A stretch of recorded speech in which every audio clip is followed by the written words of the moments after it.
The concept of an electric car today seems like a new frontier, but there was a time in which electric vehicles could have just as likely become the standard as early as the beginning of the 20th century.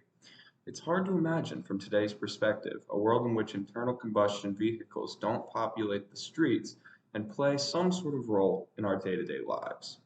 The progression of the automobile was a rapid one, with the field undergoing several changes and evolutions in its formative years. Henry Ford was one of the earliest pioneers in the automotive industry, and he left a mark on the field for years to come. Henry Ford's use of aggressive, streamlined business practices and early adoption of many of the long-standing automotive traditions were responsible for his revolutionary success and legacy. Firstly, Ford's use of non-traditional business practices played a significant role in his company's success against his many competitors. Many of the car manufacturers of the time made vehicles of extremely high quality, namely Mercedes, which made them inaccessible to most of the American middle class. Ford also used equally high-grade materials for his cars, similar to brands like Mercedes, but cut down costs by using unskilled labor and streamlined factory setups, according to Hugel. Secondly, Ford used an assembly line method of production, meaning that he could produce large amounts of vehicles in a relatively easy way, according to Sutton. Ford also used extremely aggressive methods of managing his stock. When threatened by the Dodge brothers with loss of profits through dividends, Henry Ford decided to buy out all of his own stock, effectively turning Ford into a private family business, according to Sutton. This was a move that saved the Ford Foundation a significant amount of money and allowed them to continue to flourish.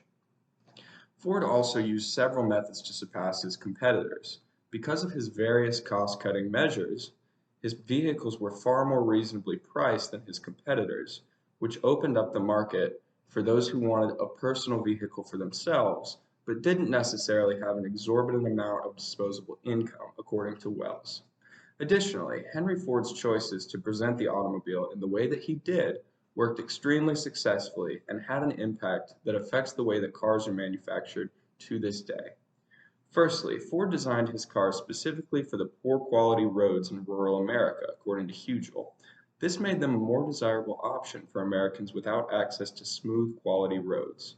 Secondly, Ford's adoption of the lightweight automobile caught on in the United States, where other methods of locomotion didn't serve the driver as well in the conditions that they would typically drive, according to Wells.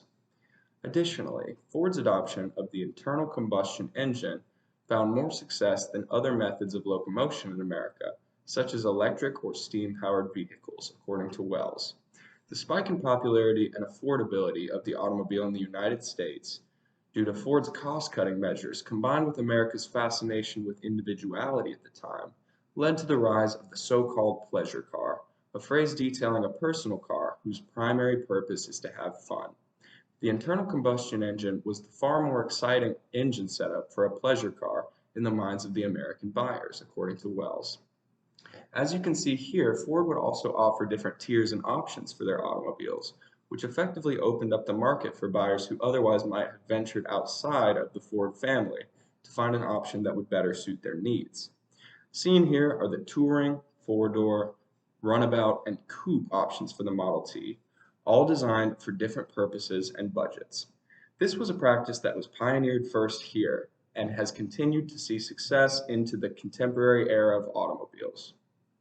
Henry Ford's innovations within his company in terms of production and marketing, as well as his forward-thinking choices for the production of the automobile, were responsible for his company's revolutionary success and legacy.